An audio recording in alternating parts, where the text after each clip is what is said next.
PSBB total, Anies lebih pilih hancurkan Jakarta ketimbang bangun RS Covid. Ditulis oleh Manuel di siwa.com. Setelah mengumumkan PSBB total di DKI Jakarta, Anies Baswedan kelihatannya ketar-ketir dan mulai panik untuk mencari dukungan dari daerah-daerah penyangga ibu kota, yakni daerah Bogor, Depok, Tangerang, Bekasi. Anies kelihatannya takut dihajar oleh pusat karena melakukan kebijakan sepihak tersebut. Dia lantas langsung mencari dukungan dari Bima Arya sebagai wali kota Bogor, Gubernur Jawa Barat, yakni Ridwan Kamil, Gubernur Banten, Wahidin Halim, dan kepada daerah Bekasi, Depok, dan Tangerang, dia ingin melakukan koordinasi agar mereka mensupport PSBB total di ibu kota. Ternyata ditolak ramai-ramai.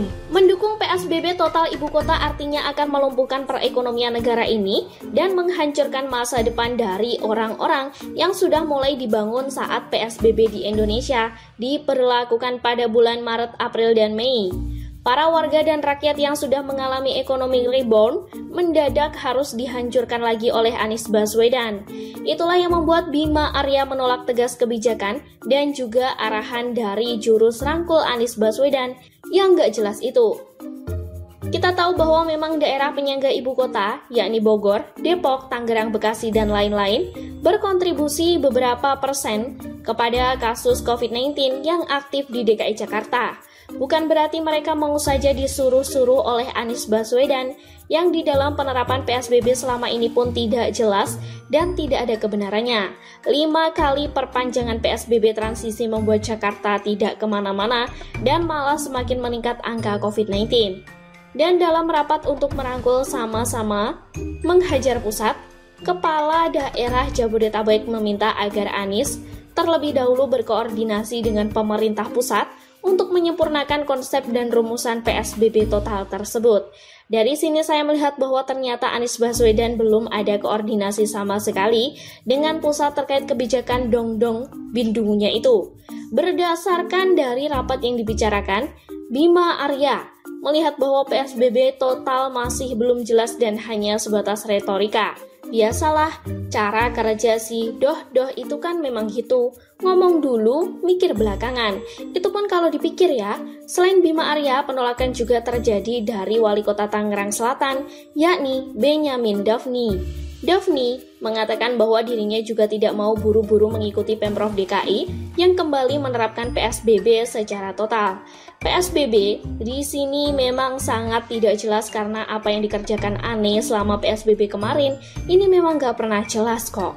Bayangkan saja, selama transisi PSBB ini, Anies Baswedan malah mewacanakan sepeda untuk masuk ke jalan tol.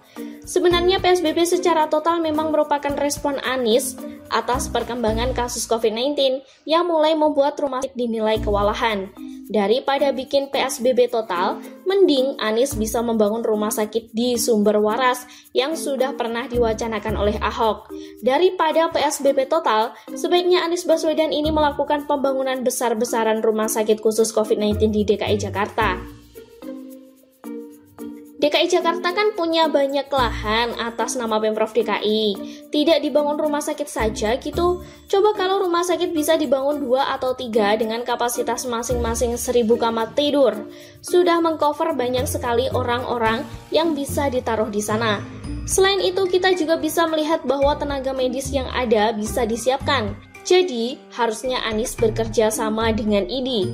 Jadi, daripada orang-orang yang dibikin takut tentang COVID-19 dan dokter-dokternya caper-caper di media sosial, sebaiknya mereka dialihfungsikan dari nyinyir ke pemerintah menjadi merawat pasien COVID-19. Dokter-dokter ID ini banyak yang terlalu sibuk di media sosial dan memposting jumlah dokter meninggal. Daripada bawel seperti itu, sebaiknya Anies bisa bekerja sama dengan mereka agar media sosial jadi lebih tenang sedikit.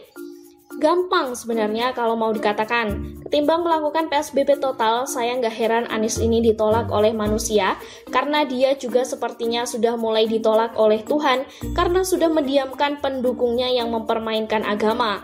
Gampang sekali kan? Tapi kenapa dia tidak melakukan tanda tanya? Karena dia sedang mencari dan mendorong popularitas lewat COVID-19 ini. Memang sudah waktunya Anies ini dipecat. Dipecat dari mana? Silahkan terjemahkan sendiri ke dalam bahasa kalbu masing-masing. Manusia yang ditolak oleh dunia dan akhirat adalah manusia yang paling kasihan. Semoga saja orang ini masih memiliki kesempatan untuk bertobat dan kembali kepada jalan yang benar sesuai dengan yang dia imani. Begitulah kira-kira. Sekian dulu berita hari. Jangan lupa di like, komen, dan subscribe agar Anda tidak ketinggalan informasi menarik dan terupdate lainnya dari channel Daily.